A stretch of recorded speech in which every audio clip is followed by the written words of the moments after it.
السلام عليكم ورحمة الله وبركاته. كسو دوادا شانالكينا oo idiin wada cashar cusub oo quseeya rootiinka mar walba aad sameyn lahayd marka intaadan gaariga wadin oo sharxaad buuxda idinka siinaya Faisal oo goobjoog mar walba u ah inuu idin sharxo waxyaalo cusub.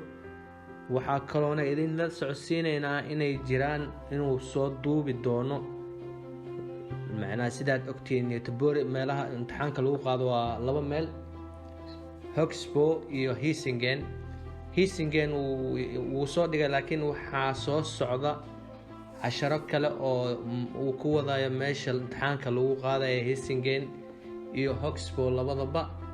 marka xaggiina waxaan iga codsanaynaa taageero inaad nagu taageertiin sida channelka uu horumari lahaa uu soo bandhigi lahaa waxyaalo cusub mar walba.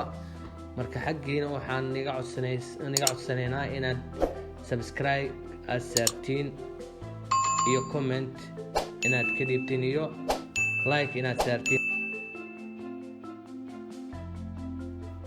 السلام عليكم ورحمة الله وبركاته. maanta waxaan rabaa wax yar inaan kaga sharaxo baabuurka marka ugu horeysa aad soo gashid waxyaabaha la sameeyo. waxa ugu horeeya la sameeyo waxa way kursiga intuu qaabka maarta u fadhiisanaysid waa inaad iska hagaajisid kursiga. steersada ama ratenka waa inaad maarta si fiican gacantaada halka maarta gacantaada saaraysaa halkaana ka saaraysaa gacanta sidaad maarta ku ogaatid inaad si fiican u fadhidid. gacanta halkaana saaraysaa labada gacmood halkaana ku aadinaysaa. marka intaas waxaa ogaanaysaa qaabka u fadhidid inay si fiican u fadhidid karo. waxaa kaloo sameynaysaa haadka dhexda hagaagsanaysaa ama isbeegelka dhexda ah kan midigta ah inaa wax ka arki kartid fiirine. waxaa kaloo ku sii xigo haadka bidixda si fiican u fiirinaysna in aad ka arki kartid wax.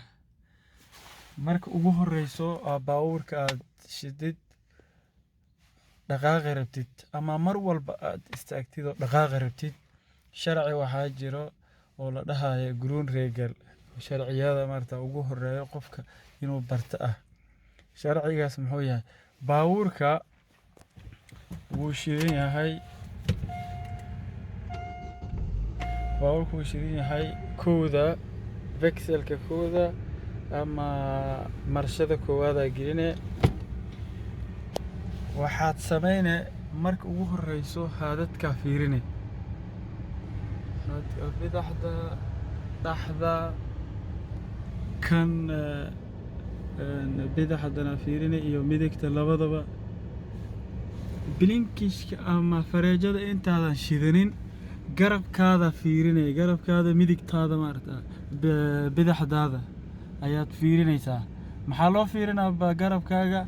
khatarta ka imaanayso ayaa badan. macnaheedu qofka hadduusan ka arkaynin haadkan wax macnaheedu qofka wuxuu ku soo dhow yahay waxyaabaha khatarta ah. marka sharciga ugu horeeyo aad fiirinayso waxa waaye haadadka fiirine, haadka midigta dhaxda fiirine, haadka bidixda fiirine, garabkaaga fiirinaysa la dhahaa dooda vinkel. kadib ayaa fareejada shidin kartaa. fareejada waa ugu dambaysa. macnaheedu waxay tahay haadadka ka horeeyo iyo dooda vinkelka ka wada horeeyo.